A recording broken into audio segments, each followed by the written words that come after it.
Hello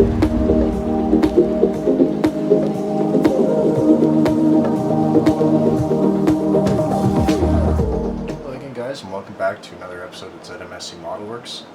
Today we're going to be doing something a little bit different. So this is partially a review and partially a test. So the review in particular is on the Mr.Hobby PS-290. Now this is a fairly beefy airbrush. It has a fairly large, I believe it's a 0.7 or larger nozzle here, as you can see, but it's got a very blunt tip, and the reason for that is because it's more of a fan sprayer than a pinpoint sort of airbrush, where we might get a very small pattern with a normal needle, whereas this we get a nice wide fan pattern, so we get a more even spray coverage. We can get more volume of paint down. This can be especially helpful during primer coats, when we're using a dark color over a light primer or a light base to prevent tiger striping. And then it also provides a more even spray when we go to our clear coat, because sometimes the paint in the center of the pattern will, stay wet, and then it'll actually fade and kind of dry before the center patch, and then you get this kind of matted effect going on the clear coat. So a very, very good airbrush for the uses that I've used it for. I've used it for priming, I've used it for color coats, and I've used it for clear coats. Excellent airbrush, and it does everything. It's basically a small spray gun, like a smaller HVLP spray gun. So very, very nice. Large 15, I believe they said 15 mil paint cup. So it's very nice and deep. It's radiused all the way down, so sometimes on spray cups you'll get that very hard edge, and then you get paint buildup on there, so you'll just have to make sure you clean that off. And then you do get some paint wastage that goes to those sort of seams, but with this paint cup, it's radiused all the way down. There's no sharp edges, so all the paint runs down and goes through the gun, which is also very nice. So this is a trigger style. It does not come with this extra grip. I believe there's a Mr. Hobby grip or an Iwata grip that matches it, but essentially you get a very long tube and then just the trigger. So quite uncomfortable, especially when you're using it to steady a spray pattern. I very, very highly recommend you get the grip for it, just to make your life a whole lot easier while you're using this. Okay, so there's the review. It's a great gun. If you've got large priming applications or that sort of thing where you're trying to get an even coat, great airbrush. So the next part of this is actually the use. Now you think, okay, so I've got a large needle and a large cup. Well, what does that mean? Well, it can put a lot of paint down very quickly. Now, the downside of that is that you use a lot of paint. Well, yes and no. You can control the amount of paint that you're putting on. You can also control the size of the pattern. Now that can be useful when you're putting down primer, when you're trying to get a nice wet coat, for instance, Badger Stynel Res, where you want to just hose this shit on very quickly and in a nice thick layer. Same thing with the clear coats, but for some applications like a metallic color, then you'd want a sort of finer, less paint and more air going through, so you get the metallic flakes that kind of pop up, and that's kind of what I'm going to be showing you today. So we've got a 2009 Dodge Challenger, the Revell 125th kit, and then we've also got some splash paints, Plum Crazy Purple. As far as color matched manufacturers' paints, the metallic range anyways from splash paints is great. The metallic particles are a lot finer than the zero paints. I find the zero paints solid colors are quite good as far as matches go. Splash paints matches them as well. They just come in a much smaller container compared to, say, a March STP red. Okay, we've got a small 30 mils of paint here compared to 60 mils in the large jar, and you pay less for the 60 mils. But the metallic particles are a lot finer, so it's a little bit more accurate to scale in 1/24th, 1/25th. So what I'm going to do is I'm going to show you how much paint the airbrush actually goes through, and if you can save a little bit of paint by using the needle stop and going with a smaller spray pattern, and then show you how much of the model I've done with a certain amount of paint, because that question kind of came up in the SMCG groups, where people were concerned that great, it's a great airbrush, great, it makes a fan pattern, all that fun stuff, but you're going to waste a lot of paint.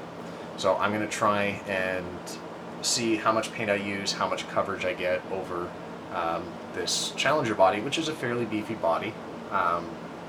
This is also a great test piece because it's got very nice large flat surfaces across the entire thing.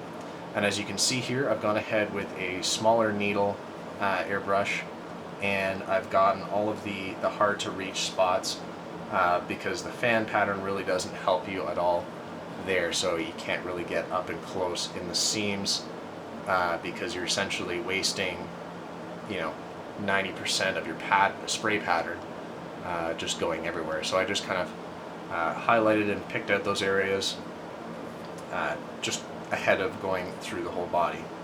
So I've got my paint ready to go, got my airbrush ready to go, and I'm using these large pipettes.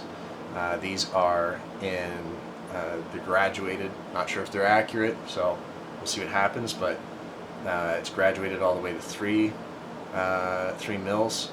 So I'm going to go ahead and put 4 milliliters of paint inside of the airbrush, and we'll see how much we go through. So I'm going to leave the camera running. I might speed up through the footage until we get to the end, if we've covered all of the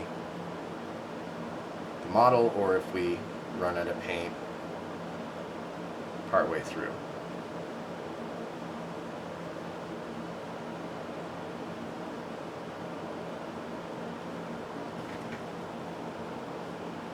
Finger there.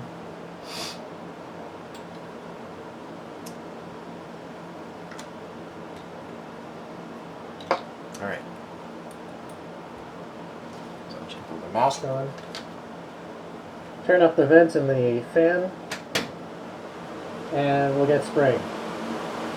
So what I'm going to do is I'm going to put the needle stop all the way forward so that I only get air, and I'm just going to pull it back until I get a little bit of paint coming through.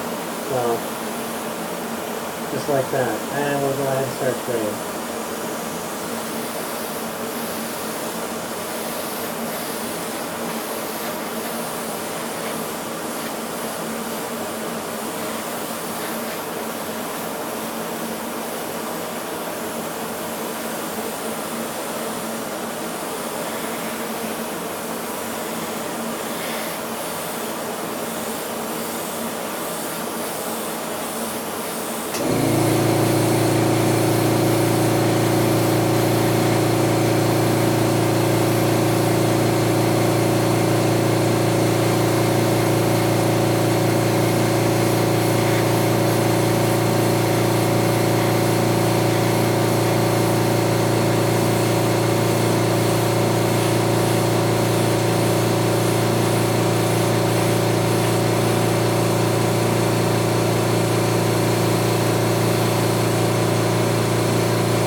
there we go. There's our first coat down.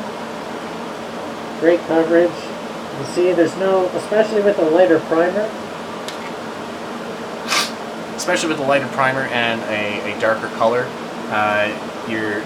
with a smaller airbrush, you might tend to get what's called tiger striping. So you get an uneven coverage pattern, which, you know, whichever way you're spraying will leave stripes in that direction. But as you can see here, especially with the fan pattern, there's none of that. It takes that out of the equation completely. Just in case you guys were wondering, it's shooting at 30 psi, reading on my gauge, and it does take a lot of air.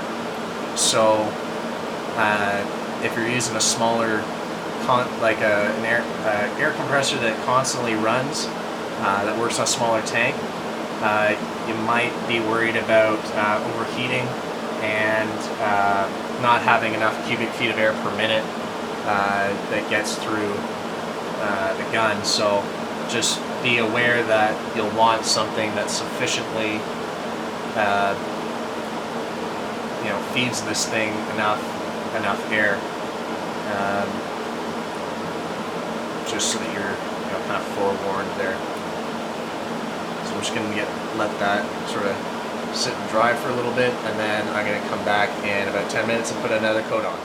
Alright, coat number 2.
As you can see there, still got plenty of paint left in the cup.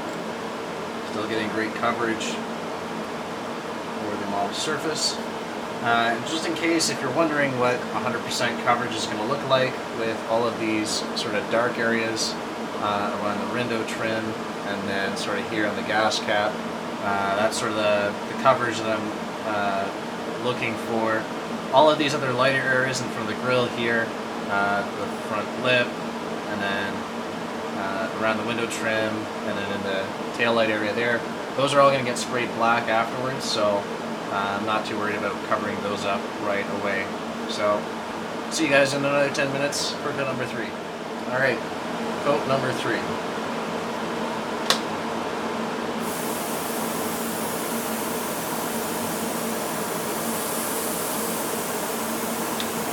I'm just going to open up the needle a little bit more.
So we opened up the needle a little bit more to get some heavier coats on. And you can see here, we're down to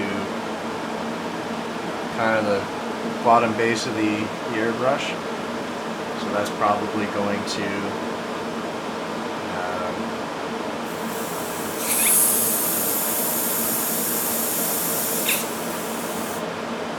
probably going to go out on our 4th coat, but we'll wait and see.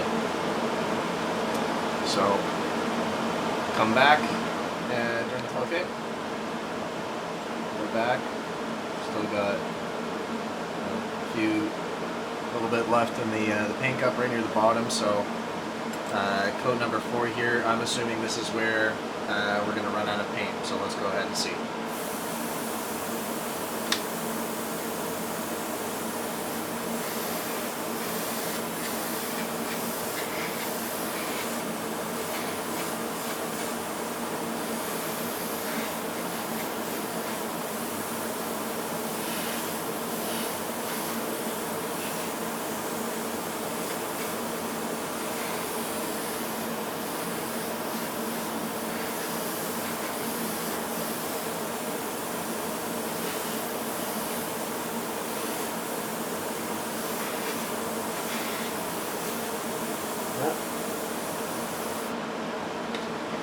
There we go.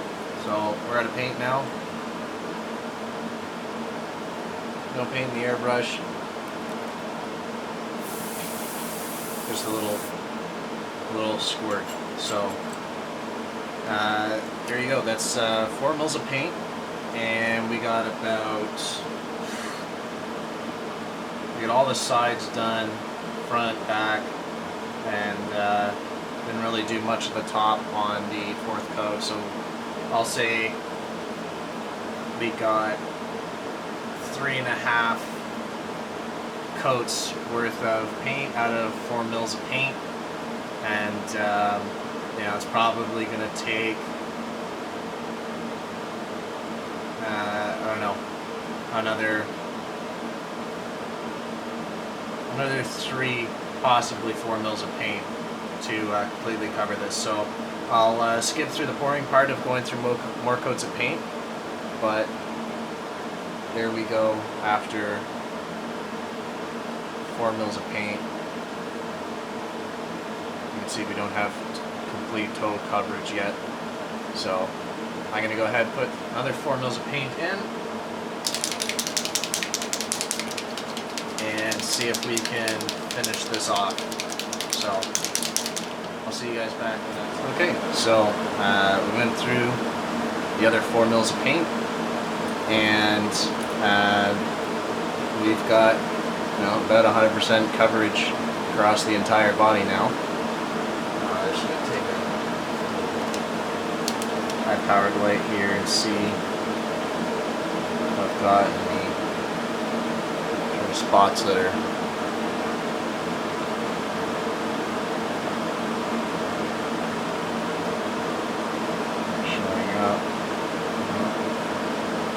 so there you go. So that is, in total, that took 4 coats of paint. Well, 4 coats of paint, probably about 6 or 7 full coats of paint. Time to dry in between, 10 minutes. And in total we used 8 mils of splash paints, Plum Crazy Purple. So I'm probably down to half the bottle there. And yeah, I've got from what I can see with the kind of the bright light here, got no streaking, no tiger striping, no uneven coverage or places where it wasn't hit. So I'm gonna call that one a success. And well, there you have it. That's how much paint your PS-290 can go through and how much it covers. So thanks for watching, guys. We'll see you in the next video we do. As always, like and subscribe, comment on the video, and hit that bell notification to see when new videos come out. Have a good one.